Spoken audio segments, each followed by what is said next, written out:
This is the Friday, April 8th, 2016 version of the Market Plus segment. Joining us now is Angie Setzer. Angie, welcome back. Thanks for having me. We are excited to have you. I did not get the chance to ask you about the cotton market. Yeah. Saw an 87-cent rally. We broke through the $60 mark here in the nearby contract.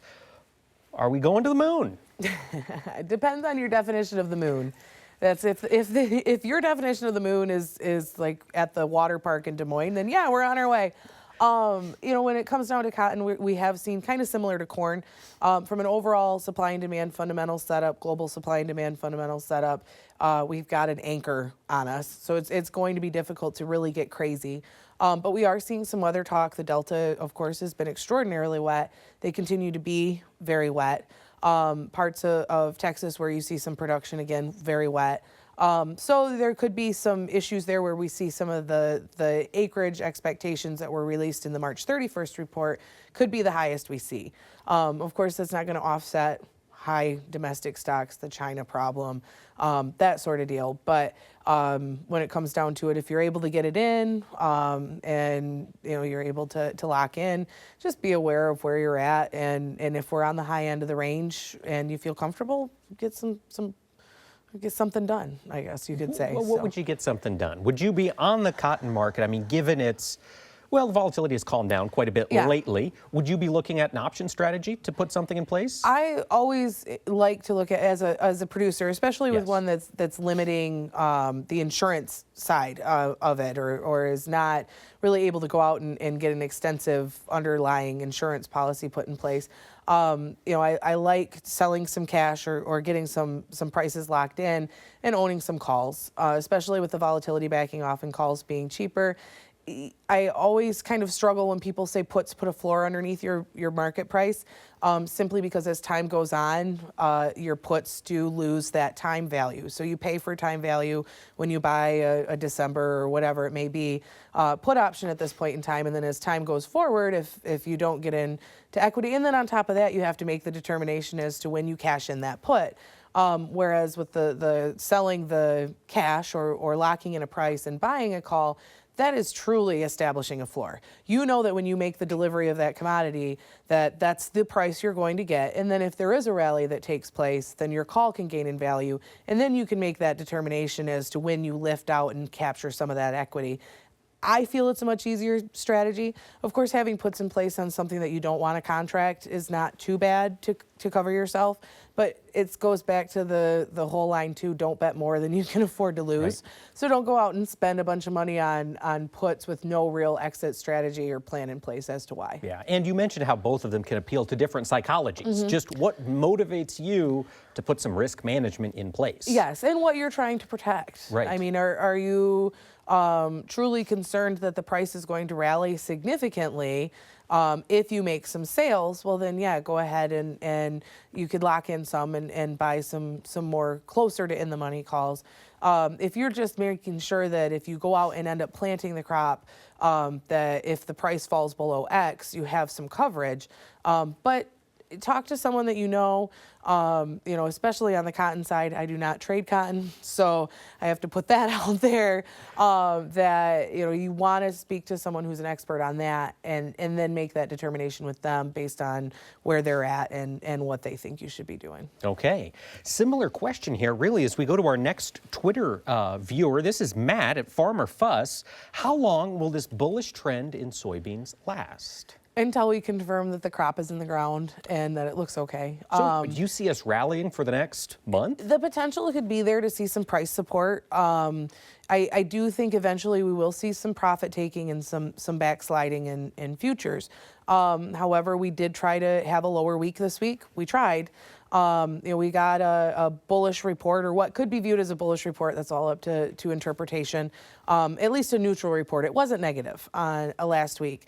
And the market attempted new highs on Monday, fell back, weren't able to sustain them, and then going into the close on Friday, we retested. Or at least went up towards those higher end of the levels. So I do think you will have some folks dip their toe in the pool on the buy side of soybeans. I tell a lot of my guys right now, it's like the roulette table. If you walk up to a roulette table and someone tells you that black's won the last 5 times, psychology is you're going to bet on black. Those are soybeans. Corn and wheat have been the red. Okay. No pun intended on the red side with your margin, but anyone betting on corn and soybeans over the last couple years or last year and a half or whatever or corn and wheat, excuse me, have lost. Anyone betting on soybeans at least have not come out to where soybeans have been more of the bullish surprising factor. So eventually black stops winning. Eventually the wheel turns and it lands on red. So that's where we're at with soybeans is really, in my opinion, there's going to come a point in time where we hit a point where buyers stop buying. It's important to keep in mind that last year with a significantly lower old crop carryout, we could barely muster strength above $10 as we got into the production season. With us, like we talked about, we're about a third contracted on at these levels with the intent of putting another 10 to 15, 20% of production on if we get above 950 futures. Okay. And then looking again at some no-brainer levels, 985 to $10. Just because I expect us to be able to see that doesn't mean I'm bullish forever on beans. But I do think you will get that pop in price. At some point, a risk premium will be put in place, but then the reality will likely set in once the crop's in and we know where she's sitting. Okay. All right. Next question. Brock in Baxter, Iowa is wondering, what percentage of grain producers have a wait-and-see marketing plan for 2016? Is too many a proper answer? I think you're probably right. And I don't mean that from an insulting standpoint at all. I don't want anyone to start writing a letter. Mm-hmm. But when it comes down to it, there's been a lot of talk of potential drought. There's been a lot of talk of $6 prices here and this, that, and the other thing.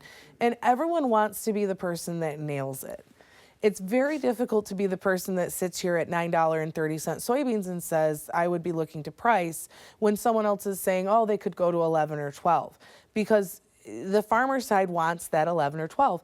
And believe me, as a buyer, I would love to see guys get 11 or 12. It would definitely help me sleep a lot better at night because it would alleviate a lot of accounts receivable concerns we have at the elevator, and it would make for a happier customer base. Yeah. So yes, I'm not going to sit here and tell you I don't want to see a rally. However, there is a very large wait and see approach that is coming in because we have had these folks come out and say, oh, well, we hope to see this or this could happen. So just make sure that you're aware. The biggest thing is to be aware, and I've preached about it before, know where your break even is. Because if you don't, then you have no concept of where you need to be starting to lock in. And then also be aware of the fact that your break even, or slightly above, sometimes pocketing pennies is going to put you much further ahead than waiting for that home run. Right, and losing dollars. Yes. And that's why I always tell my customers when we start selling that I hope it's the lowest price they sell for. Because that's really what you want to do from an incremental sale approach in scale sell the rally side. I think way too many guys. To, if you're a wait and seer, making the physical sale and reowning with a call gives you that opportunity to wait and see. And then don't rely on crop insurance. We've had a couple really interesting conversations about, hey, well, that's what revenue protection's for. That's what this is for.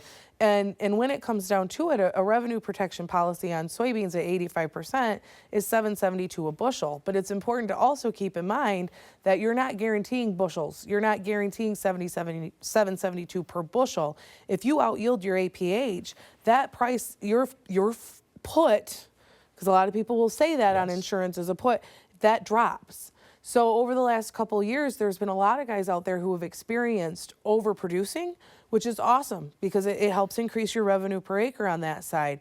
But if you overproduce at lower prices, when you have the opportunity to contract at higher, it's kind of a push.